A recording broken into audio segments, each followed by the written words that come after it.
અરે મલ્લુ માડી મૂવીના સુપરસ્ટાર ભારતી ઠક્કર શું કહે છે સાંભળો. ઘણી બહેનો મહેંદી મૂકે છે, પણ આ બિંદિયા દીકરી છે ને, એના હાથમાં તો કઈક જાદુ જ છે. જોયું ને મિત્રો, સુપરસ્ટાર ભારતી ઠક્કર પણ પોતાની મહેંદી માટે બિંદિયા મહેંદી આર્ટ પર જ ભરોસો રાખે છે, કેમ કે બિંદિયા બેન પરફેક્ટ ક્લીન ફિનિશિંગ સાથે પ્રોફેશનલ મહેંદી મૂકી આપે છે અને ભાવ પણ આખા સુરત કરતા રીઝનેબલ છે.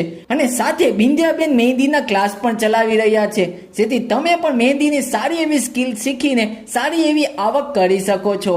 જો તમને ફક્ત મહેંદીના કોન જોતા હોય તો એ પણ છૂટક અને જથ્થાબંધ આપે છે. અને હા, જો તમે આ રીલ 10 જણને શેર કરશો અને આઈડી ફોલો કરીને જાશો ને, તો તમને એક સ્લાઇડર મહેંદી એકદમ ફ્રીમાં મૂકી આપવામાં આવશે અને મહેંદીના કોર્સમાં 1000 રૂપિયાનું ફ્લેટ ડિસ્કાઉન્ટ પણ મળશે. તો જો હવે તમને મહેંદી મુકાવી હોય ને, તો ઓનલી એન્ડ ઓનલી બિંદિયા મહેંદી આર્ટમાં જ. તો મોબાઈલ નંબર અને એડ્રેસ સ્ક્રીન ઉપર આપેલો છે. બોલો જય સીતારામ.